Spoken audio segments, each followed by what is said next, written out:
శ్రీకృష్ణ పరమాత్మనే నమః. గీత ఆత్మబంధులకు శుభోదయం.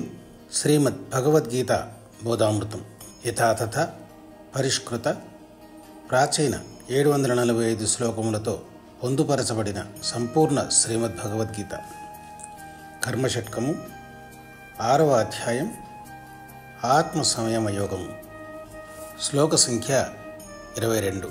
యం లబ్ధ్వా చాపరం లాభం మన్యతే నాదికం తతః యస్మిన్ స్థితో న దుఃఖేన గురునాపి విచాల్యతే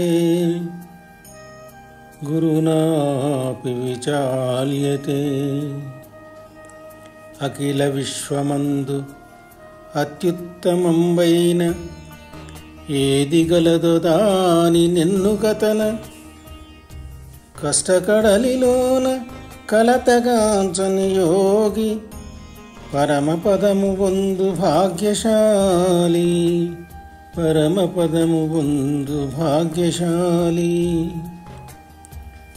దేనిని పొందిన తర్వాత ఇతర లాభాలను వీటిని దానికంటే అధికమైన వానినిగా భావించడో, దేనియందు నిలదొక్కున్న తర్వాత ఎంత గొప్ప దుఃఖము చేతనైనా చలింపచేయబడడో అట్టి యోగిని ఎట్టి బాధలు చలింపచేయజాలవు. భగవద్గీతలోని శ్లోకాలు కంఠస్థం చేయడం వల్ల విద్యార్థుల్లో జ్ఞాపకశక్తి అభివృద్ధి చెంది మానసిక వికాసం పెంపొందుతుంది.